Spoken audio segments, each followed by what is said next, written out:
dans ce premier numéro d'Au cœur de nos différences, votre nouvelle émission consacrée à la diversité. Le 7 septembre et pendant 11 jours s'ouvrent à Rio les Jeux paralympiques. Comment se conjuguent le sport et le handicap?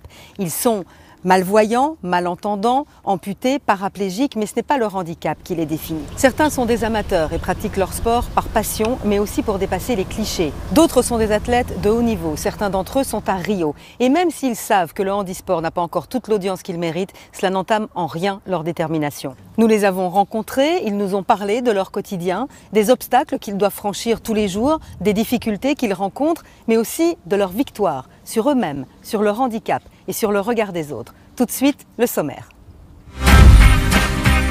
Pour ce premier numéro, Au cœur de nos différences vous amène à Rio. Enfin presque, nous avons suivi les derniers préparatifs de nos athlètes paralympiques, rencontre avec la nageuse Elodie Lorendi. Nous partirons à la rencontre de Stéphane, Laurent et Johan. Un jour, leur vie a basculé. Le sport leur a permis de surmonter cette épreuve et de se reconstruire. Mais parfois, sport et handicap sont difficilement compatibles. La faute à des infrastructures non accessibles. Comment promouvoir le handisport? Réponse avec Alain. Et bien sûr, pour terminer notre coup de cœur, cette semaine, c'est l'application I Will Share, un réseau social de partage d'expériences pour personnes handicapées. Elle fait partie des têtes d'affiche des Jeux paralympiques de Rio.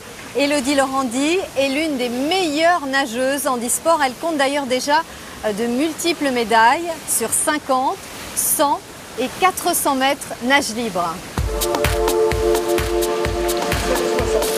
Tu te ramènes là par rapport à ton épaule.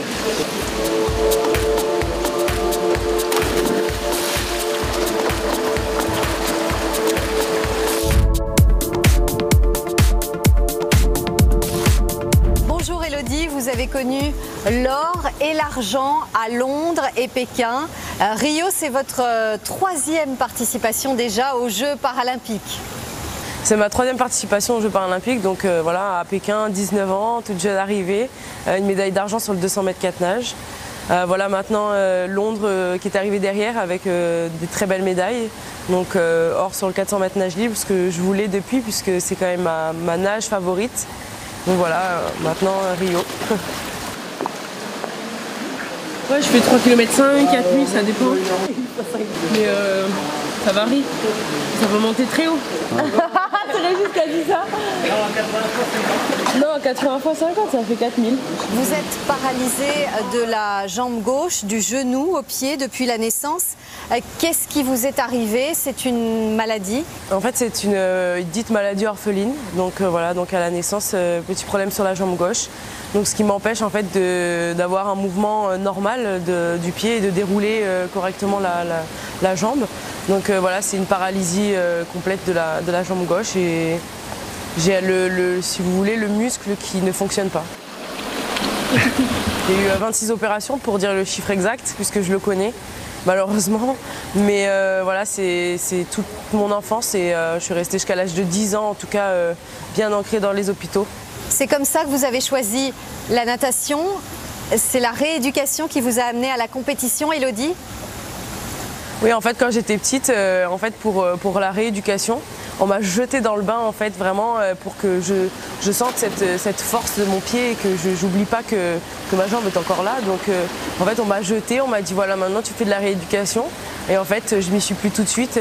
J'ai pas voulu en sortir et j'ai dit à mes parents c'est ce que je vais faire puisque je me sens bien dans l'eau. Et aujourd'hui, on vous surnomme la grenouille. Quand vous êtes dans l'eau, vous oubliez complètement votre handicap. C'est ça. Mon papa m'appelle Grenouille depuis que je suis toute petite. Et finalement, maintenant, plein de monde ont pris ce petit jeu à cœur et tout le monde m'appelle Grenouille.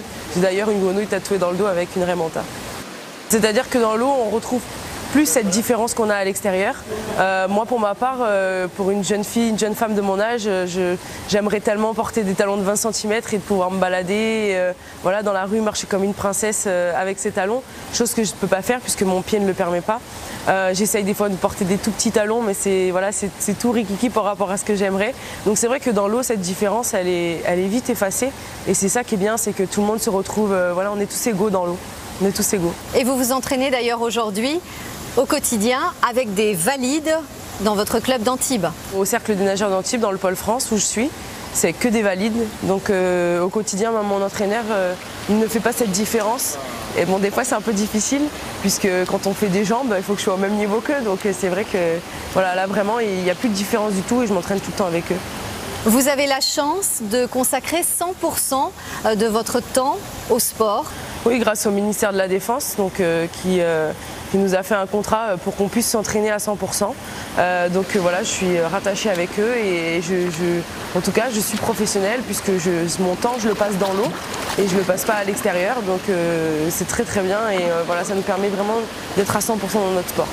Vous regrettez que les Jeux Olympiques pour les valides et les Jeux Paralympiques soient séparés avec un certain délai dans le temps?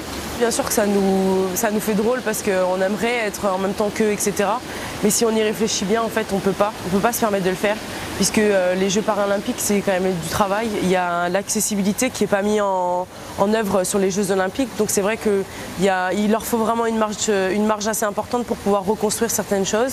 2017, la présidentielle, mais aussi une année sans doute très importante aussi pour vous, Élodie.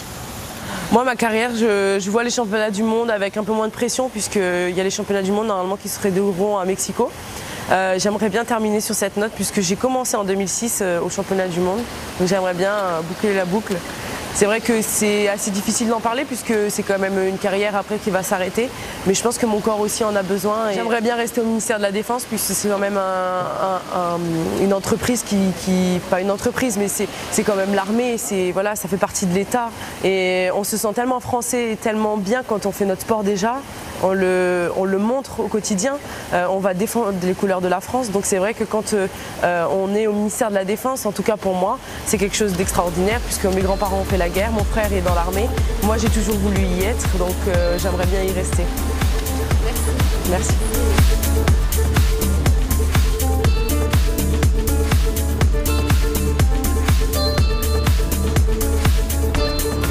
Après les JO, place aux Paralympiques du 7 au 18 septembre. Des Jeux qui ont failli ne pas voir le jour, faute d'un financement suffisant. C'est dans ce contexte un peu particulier que la délégation française s'est envolée pour Rio. Mathilde Guénégan, Hélène Bonnet. Entre l'exclusion des athlètes russes pour dopage et un contexte politique, économique et social très tendu au Brésil, les Paralympiques 2016 pourraient bien être les pires de l'histoire des Jeux.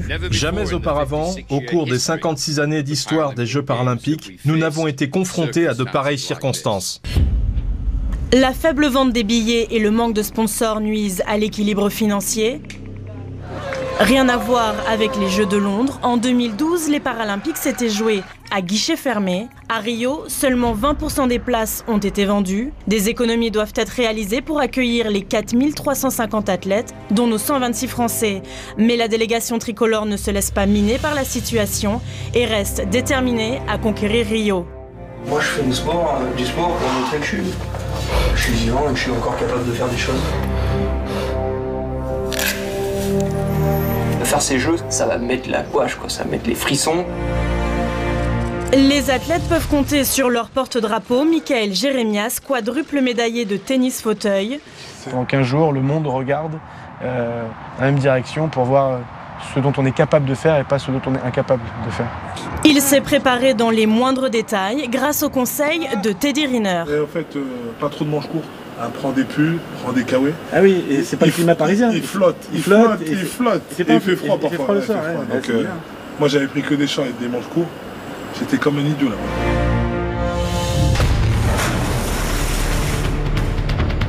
L'objectif cette année, revenir dans le top 10 des nations paralympiques.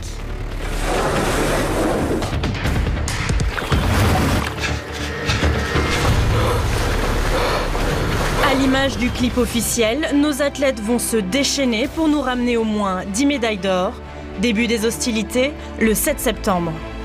On est tous derrière la délégation paralympique, tous derrière Michael Jérémias. Voilà, on compte sur vous et on sera là. On va revenir à Rio juste pour vous. Un grand soutien à la délégation française de Paralympique et ramenez-nous le plus de médailles possible. Il faut prendre l'appartement 1006, c'est celui qui gagne. Bon, il y en a d'autres qui gagnent, mais celui-là particulièrement. On va être forcément devant nos écrans, vous encourager, beaucoup de médailles, beaucoup de joie, beaucoup de plaisir. À toute la délégation paralympique, je souhaite de passer des jeux super comme on a pu vivre. Plein de médailles d'or, pour ceux qui sont déjà champions de conserver leur titre et puis pour ceux qui rêvent d'une médaille, d'aller chercher au bout d'eux-mêmes pour accomplir leurs rêves.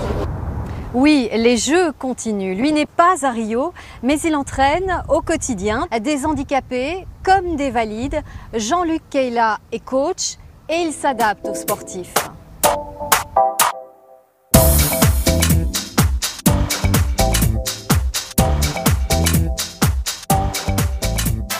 Paradoxalement, il y a beaucoup de choses qui sont parfaitement identiques. C'est-à-dire qu'on a affaire en face de nous à des gens qui ont des caractéristiques physiques qui leur sont propres. Donc finalement, on va adapter l'entraînement. Mais en termes de besoins, par rapport à la performance, il y a beaucoup de similitudes. Après, la différence va être liée principalement au handicap. On a des gens qui ont des handicaps physiques qui touchent les membres, par exemple, comme le cas des paraplégiques ou des tétraplégiques ou des amputés. Et puis on a des gens qui, par exemple, n'ont pas la vue ou n'entendent pas. Donc ça, forcément, ça amène des adaptations qui sont assez spécifiques.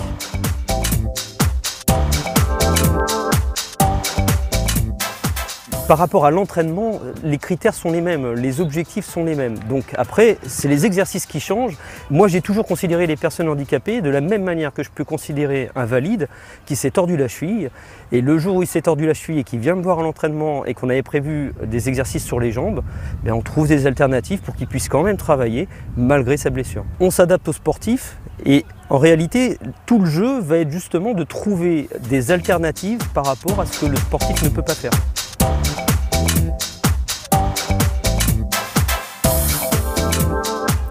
Alors le matériel est forcément adapté au handicap et il est adapté au sport. Par exemple dans l'escrime, les fauteuils sont fixes. Au tennis, il y a beaucoup de mobilité, donc on va avoir des matériels qui vont être différents en fonction de l'activité. Ensuite, il faut savoir que le matériel s'adapte aussi au handicap. Donc on a des gens, par exemple Stéphane Houdet au tennis, qui a un fauteuil qui est complètement adapté à sa situation, sur lequel il joue dans une position à genoux et qui libère complètement le haut du corps. A l'inverse, un paraplégique comme Michael Jérémias par exemple, lui va être dans son fauteuil et il n'aura pas du tout les mêmes possibilités, donc son matériel est différent.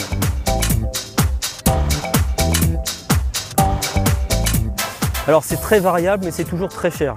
Donc c'est toujours plusieurs milliers d'euros. On peut avoir des fauteuils qui sont au-delà de 5 000, 6 000, 7 000 euros. Ça dépend le matériau, ça dépend jusqu'à quel point il est sophistiqué sur le plan technique. Et alors c'est sûr que plus il va être léger, plus il va être fragile, mais en même temps plus il va être cher. Et donc voilà, ça nécessite des investissements lourds.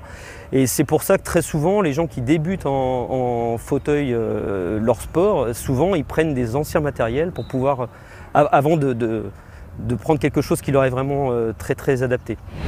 C'est la fin de la première partie d'Au cœur de nos différences consacrée au handisport. On se retrouve juste après l'essentiel de l'info.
Avec les produits parfumants Adidas, tiens-toi prêt à entrer dans l'arène. Et découvre la nouvelle ligne Adidas UEFA Champions League Arena Edition. Rejoins-nous sur adidas.fr/GameDay+.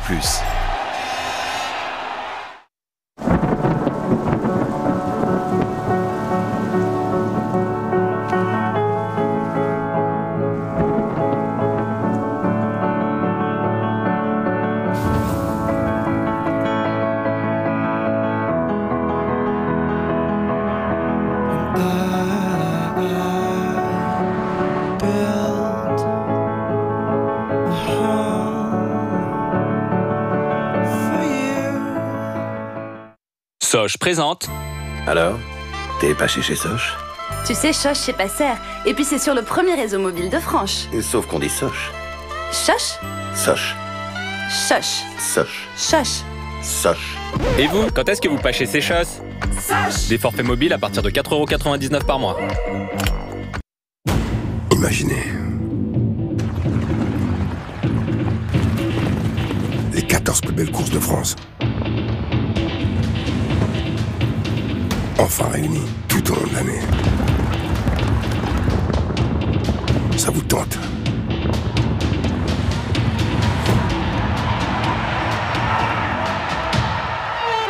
Epic Series, la course qui ne s'arrête jamais.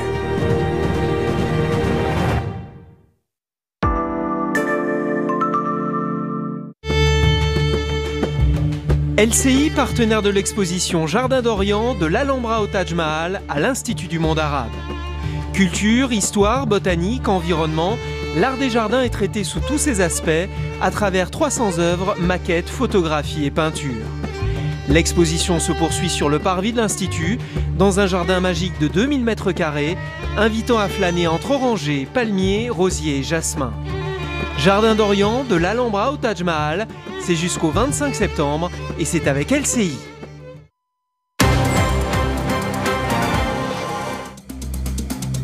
L'essentiel de l'info sur LCI, le démantèlement de la jungle de Calais va se poursuivre, mais par étapes. Promesse de Bernard Cazeneuve, le ministre de l'Intérieur est attendu sur place.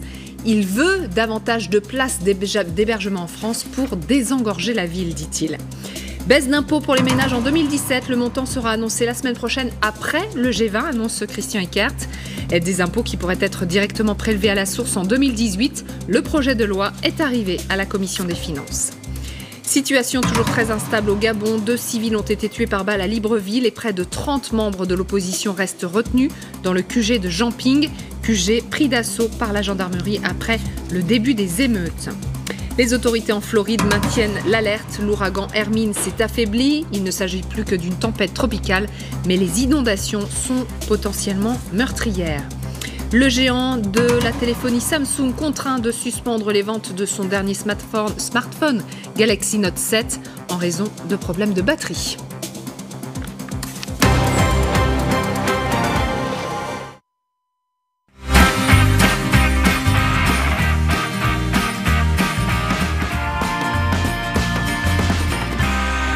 Au cœur de nos différences, deuxième partie. Ils sont sportifs, amateurs, semi-professionnels même, malgré leur handicap. Le sport qui leur permet de se dépasser, se surpasser. Grâce aussi, nous le verrons, aux outils, au matériel qui évolue, même si en matière d'accessibilité des équipements, il reste encore beaucoup de progrès à faire. Eux n'ont pas besoin d'infrastructures adaptées, mais d'une communication spécifique. Les sourds et malentendants qui communiquent en langue des signes. Comment pratiquer une discipline sportive quand on n'entend pas? C'est un reportage de Sanderan Desadrets, Sébastien Maloiseau et Damien Blondeau. Comme si la gymnastique douce qu'ils pratiquent ici n'était qu'une excuse. Chaque mardi, pour rien au monde, il ne manquerait le cours de Nicolas.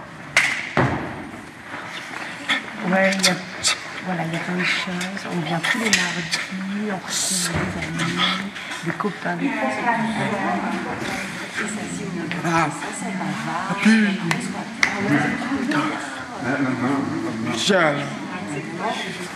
Cours pour seniors. Ils ont tous plus de 65 ans, mais surtout, cours pour malentendants. La surdité, handicap invisible, contribue trop souvent à leur isolement. Âge passant, on est toujours en forme, toujours au sport. Si vous...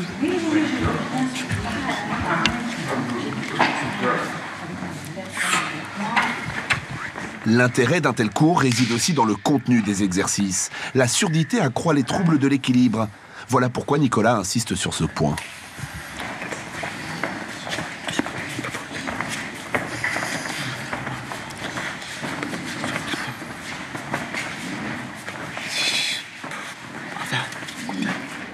Nous voici maintenant dans un cours de perfectionnement running ouvert à tous. Nous y retrouvons Nicolas car les organisateurs de ces séances ont choisi de les ouvrir aux malentendants. Il y a plus de 300 000 déficients auditifs profonds en France et trop peu de possibilités pour eux de pratiquer une activité physique. Ce qu'on a voulu faire dans la structure, c'est qu'il y ait un lien qui puisse se créer entre sourds et entendants. La présence d'interprètes en langue des signes est indispensable, mais la confrontation est bénéfique pour tout le monde. Ça décontracte les entendants qui ne connaissent pas la langue des signes et qui voient pour la première fois un sourd et qui vont faire du sport avec lui en se disant « Ah ben oui, mais il fonctionne comme nous ». C'est un enrichissement pour tous. La difficulté permet de se rendre meilleur et c'est un très bel exemple pour le haut niveau, mais aussi pour la société. Il faut rester à son rythme, il ne faut pas donner tout. Malentendant ne signifie évidemment pas moins performant. Ils sont d'ailleurs de plus en plus nombreux à disputer des courses avec des entendants. Stéphane, victime d'un accident de moto il y a 17 ans, s'est retrouvé paraplégique à l'âge de 28 ans. Grand sportif, il était cycliste, il s'est reconstruit et pratique maintenant du handbike.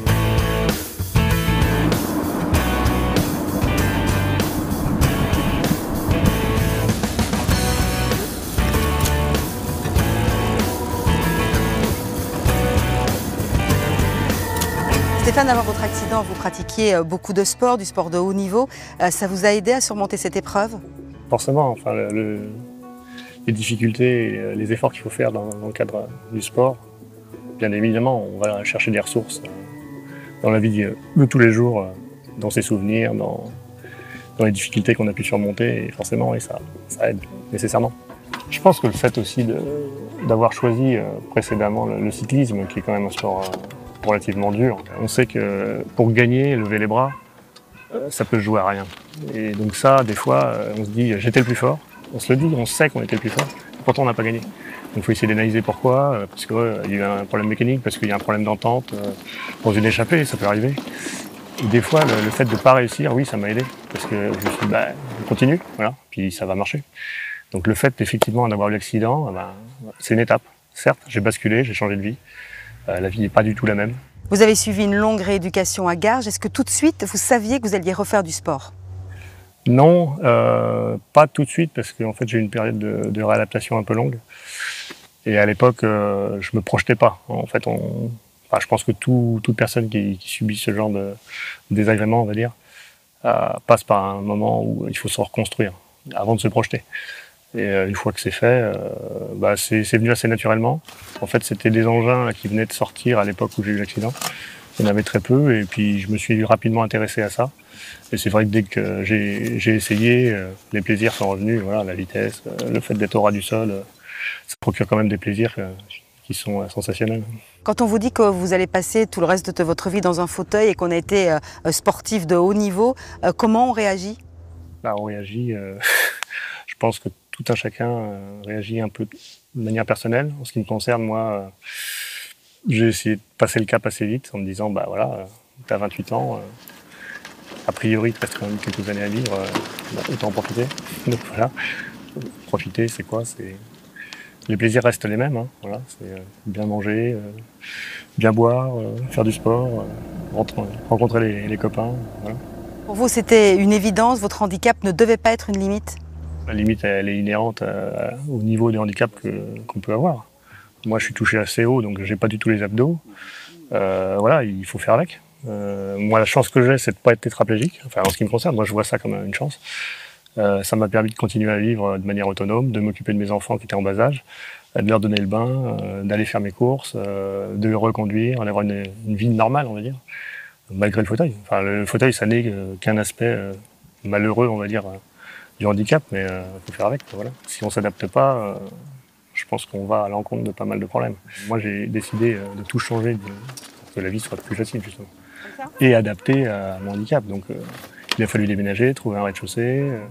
Il faut repenser ça après pour se projeter et pour que ce soit facile. Enfin, je veux dire, la vie est déjà suffisamment difficile comme ça, en temps normal, sans parler de handicap ou quoi que ce soit. La première fois que vous avez refait du sport après votre accident, donc du handbike, quelle sensation vous avez éprouvée? Ça a été que du bonheur, je dis voilà, c'est ça que je vais faire. Parce que j'avais la possibilité de renager, ou enfin, voilà, de faire des sports portés, parce que le poids du corps fait que quand même, c'est pas facile tout le temps. Mais l'idée de se remuscler le haut du corps, c'était super, voilà, parce que ça m'aide au quotidien à faire mes transferts, à faire tout ce que je dois faire en dehors du sport. Voilà. Combien de temps après l'accident vous avez repris le sport? 1 année. J'ai acheté j'ai essayé l'engin 10 mois après l'accident. Et du coup, j'ai testé, et puis le virus était là, quoi. J'ai replongé dedans. Votre matériel est du matériel de haute technologie, hein, un vélo vraiment très, très technique. Ça coûte cher? L'ordre de prix, c'est entre 5 et 6 000 euros. Enfin, ce modèle-là, et après, il y en a tous les prix, mais aujourd'hui, moi, je vois le prix des vélos pour les amateurs éclairés, on va dire, c'est cet ordre de prix. Donc, certes, c'est un prix, ça a un coût. Maintenant, moi, ça me procure tellement de plaisir que, oui, j'ai lâché un peu de sous. Quand vous vous entraînez, vous êtes au ras du sol, les voitures passent de chaque côté. Vous avez une appréhension, vous n'avez pas peur du risque? Bon, j'ai la chance de vivre dans une région où on peut encore circuler maintenant. Demain, je peux me faire shooter comme un cycliste ou comme un piéton. De toute façon, le risque, il est là. Après, c'est la peur n'empêche pas le danger. Plus le poids de l'engin, qui est à peu près autour de 14-15 kg, plus le poids du bonhomme, on prend de la vitesse dès que ça descend. Hein. Ouais, c'est comme un vélo. On roule un peu moins vite sur le plat et beaucoup moins vite dans les côtes. Des fois, je fais la course avec mon frère qui est cycliste, lui, donc dans les descentes, on tire la bourre. Mais dans les côtes, il me bat. Vous étiez valide jusqu'à l'âge de 29 ans, votre vie a changé. Est-ce que le regard des autres a changé également? Alors moi, ce qui me fait un peu rigoler ou sourire, c'est le regard des gens. Il y a toujours un sourire gentil. Dans le regard des gens, il y a toujours quelque chose qui se passe. Même sans mots, hein, des fois. On voit que les gens sont bienveillants. Et alors c'est rigolo parce qu'avant pas du tout. Donc moi pour ça j'ai gagné forcément. Mais je me dis à l'inverse, qu'est-ce qui empêche les gens dans un quotidien, surtout dans une agglomération comme Paris par exemple, de s'envoyer un sourire ou un regard aimable. Voilà. C'est une question que je me pose. Et vous, votre regard a changé sur la vie? Ça permet de relativiser un certain nombre de choses. Puis de voir que les gens sont souvent pressés, peut-être inconscients de la vie en elle-même, hein, qu'ils ont la chance d'exister.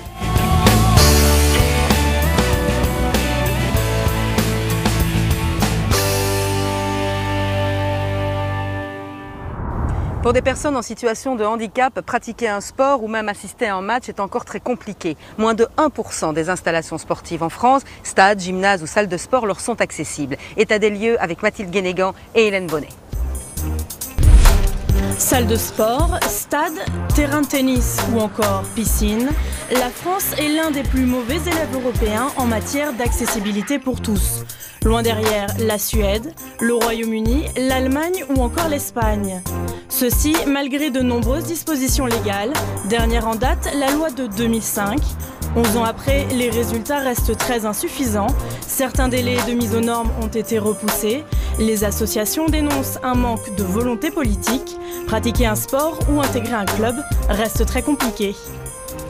Moi, je l'ai vu, quand j'ai changé de club, on arrive avec des demandes un peu spécifiques et on essaye d'accompagner le club pour qu'ils n'aient pas peur, pour qu'ils disent finalement, il faut juste que je me pose la question et que j'ai 3-4 adaptations. On n'est pas obligé de tout transformer. Des fois, il faut juste agrandir un vestiaire, il faut juste se poser la question de dire est-ce qu'on met un siège pour que la personne puisse prendre sa douche après l'entraînement. On enlève des marches, on met des plans inclinés. C'est moins difficile pour un athlète de haut niveau de trouver un club qui l'accueillera que pour un sportif qui veut juste faire 1 heure de piscine ou faire du basket en loisir. Rendre accessible le handisport au plus grand nombre, c'est la mission que s'est donnée l'île des loisirs de Saint-Quentin en Yvelines. Donc sur la gauche, on a les catamarans qui sont accessibles, que l'on peut utiliser en fauteuil. En 2011, la base nautique se lance dans des travaux de rénovation, l'occasion pour le comité handisport du département de s'associer au projet. Tout s'est fait, on va dire, dès le départ, dès la conception. Il n'y a pas vraiment eu de coût d'accessibilité, puisque ça a été prévu au plus tôt, dès l'étude des plans et de la conception, donc dès le début du chantier, ça a été conçu accessible, donc c'est transparent pour tout le monde. La base, en fait, c'est vraiment d'avoir des installations accessibles. C'est le premier point qui va encourager les personnes à venir. Les activités sont accessibles aux valides et aux handicapés. Dernière nouveauté, le paddle gonflable. Démonstration avec Alain. Ce sont des paddles qui sont un peu plus épais, il y a plus de volume, donc ils sont plus stables, ce qui nous permet, nous en fauteuil, de venir de monter en toute sécurité avec moins de risque de se renverser, en fait, de se retrouver à l'eau. Voilà. Et après. Et voilà. On est dedans. L'équipement crucial, le siège. C'est un ami, Christophe Martin, qui a étudié une assise en fait avec un siège baquet. C'est un siège baquet de karting en résine que l'on fixe avec les sangles autour du paddle, ce qui va permettre d'être bien solidaire du paddle tout en étant assis.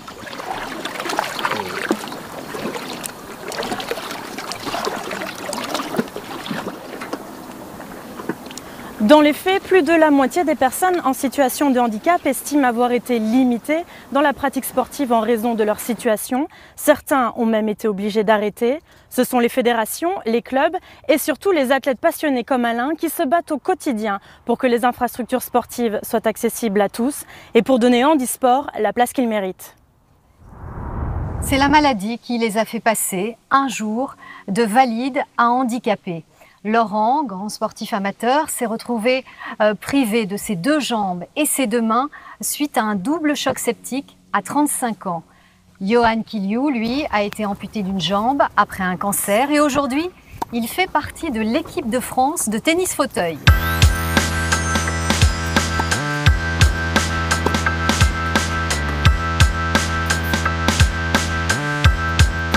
J'ai eu un ostéosarcome, un cancer des os à l'âge de 15 ans. Pour me reconstruire, j'ai voulu reprendre une activité sportive ainsi que mes études. Et aujourd'hui, Johan, vous êtes sportif de haut niveau, vous faites partie des meilleurs de l'équipe de France. Un regret, une déception quand même, on peut le dire, pour Rio. Tout à fait, mon projet, mon but, c'était de participer aux Jeux de Rio. Malheureusement, ça s'est pas fait à quelques places. Ce qu'il faut savoir, c'est que j'étais non classé, j'ai jamais pratiqué le tennis fauteuil, j'ai commencé il y a 8 ans. Et à la suite, on va dire, de mes années de traitement, donc j'ai commencé effectivement un peu plus tard que la moyenne. J'ai vu que c'était un peu plus difficile pour des sportifs handicapés mais qui n'avaient pas pratiqué le tennis en valide. Et j'ai été vite confronté à des sportifs donc, avec un certain niveau de tennis ou dans d'autres sports qui pratiquaient déjà à haut niveau, en tout cas de bon niveau avant l'accident ou la maladie. Et c'est vrai que c'est une problématique puisque je pense qu'il faut quand même un niveau d'implication supérieur par rapport à ces sportifs-là. Il y a une espèce d'inégalité selon la nature, l'origine du handicap.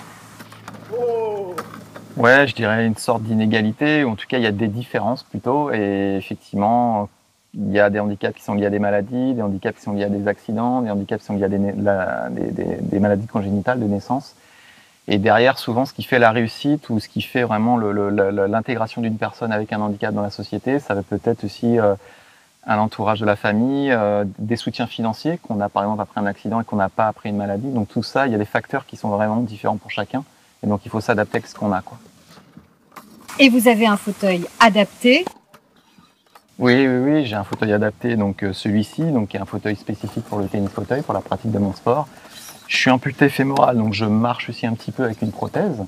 Et vu que j'ai quand même perdu au niveau de la marche, j'ai quand même un fauteuil de ville qui me permet de faire des plus longs déplacements au quotidien et de profiter comme invalide de la vie au quotidien. Moi, à travers aussi le parcours de vie que j'ai eu, je souhaite quand même avoir donné de l'espoir à tous ces jeunes adultes aussi, qui passent par des moments difficiles, soit par un accident, soit par une maladie. Et leur dire que tout est possible et que voilà, avec du soutien, des amis, de la famille, une envie surtout et un minimum d'ambition dans la vie, on peut se reconstruire et avoir une vie épanouie.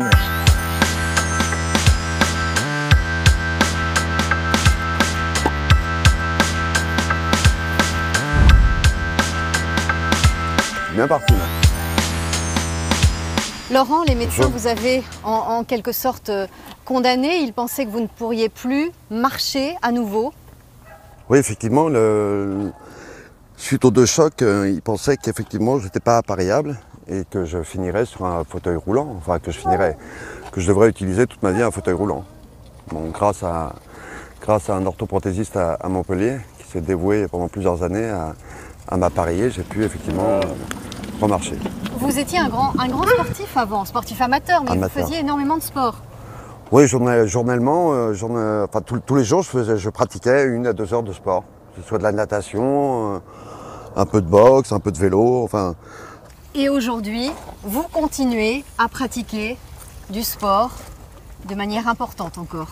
Enfin, pas aussi intensivement, mais j'essaye, suivant mes moyens, mes moyens physiques, avec mes prothèses, d'en faire le maximum, oui.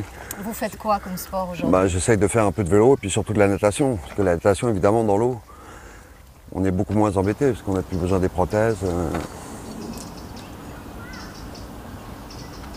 Tout ce que vous faites maintenant nécessite une adaptation. C'est-à-dire que le handicap, ça vous enlève certaines choses dans votre motricité. Donc il faut constamment avoir des idées pour pallier cet handicap, quoi. Oui, des adaptations au vélo, des adaptations à tout, en fait. Hein, et il faut se faire aider au quotidien. J'avoue, vous êtes celui-là. Qui l'aurait cru, hein.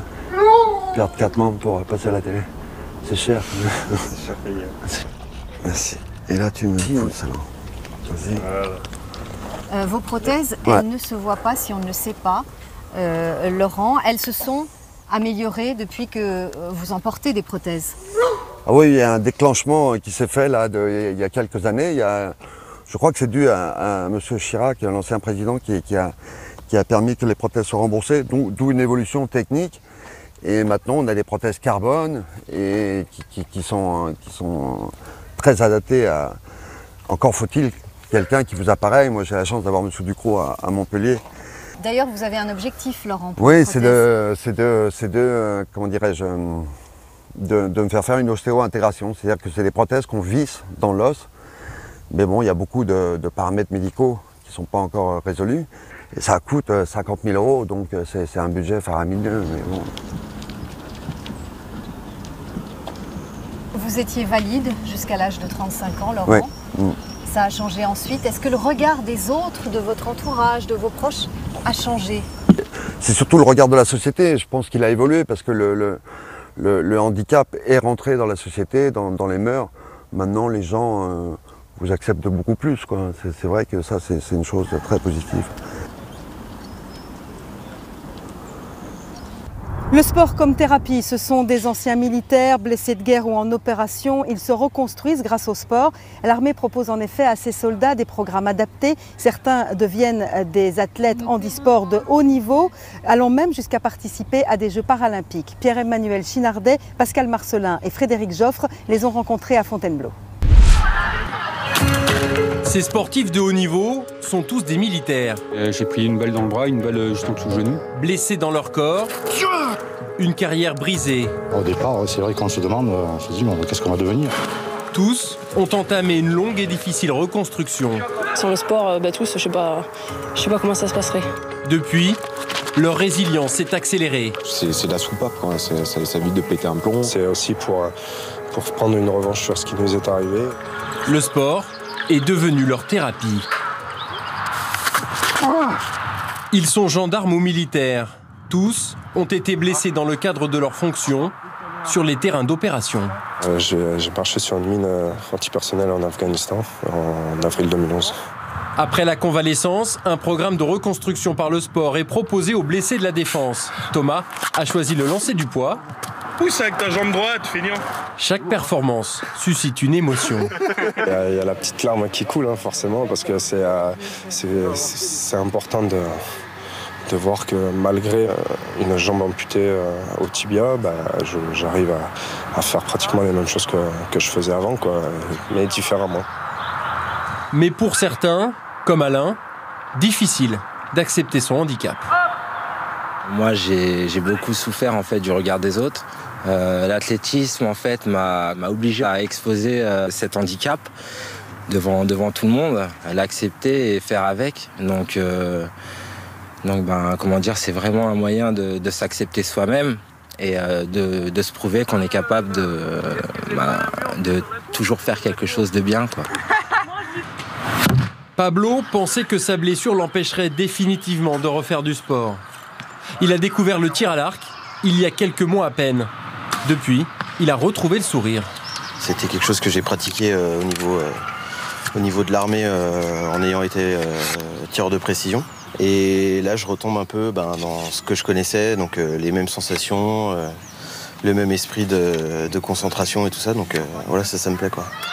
Leurs progrès sont tels qu'aujourd'hui, ils participent à des compétitions de haut niveau. Le militaire est devenu athlète. Ça nous permet de dire, en fait, finalement, on arrive malgré l'accident quand même à exceller dans une discipline. Au niveau psychique et physiologique, il n'y a pas mieux, quoi. Voilà. Allez Benji, allez. 500 blessés de la défense se reconstruisent grâce au sport. Un tiers d'entre eux, l'élite, est sélectionné pour participer aux futures épreuves militaires. Bon, la plupart, on a tous un peu l'esprit compétitif. Donc, et puis si ça peut pousser aussi ceux qui sont encore en bas à monter aussi, c'est que mieux. Ah, et ça joue. En octobre prochain, l'équipe de France des blessés de la défense disputera les Jeux mondiaux militaires. Pour la première fois, la compétition s'ouvre au handisport. S'ils sont là, c'est pour gagner, ce sont des compétiteurs. Et donc ça fait partie de leur reconstruction. Donc ce qu'on retrouve, c'est toutes ces valeurs militaires qui sont véhiculées par ces soldats, par ces militaires, qui sont de vrais exemples pour les autres. Gagner à nouveau, sur d'autres terrains. C'est pas mal. C'est une façon aussi de montrer qu'on peut représenter les couleurs de la France d'une autre manière. C'est dans l'ADN de ces militaires devenus sportifs de haut niveau. C'est un besoin de reconnaissance, une question d'honneur.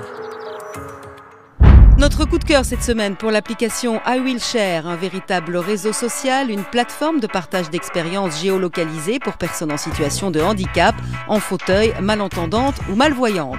On y indique ses bons plans, ses galères et on partage.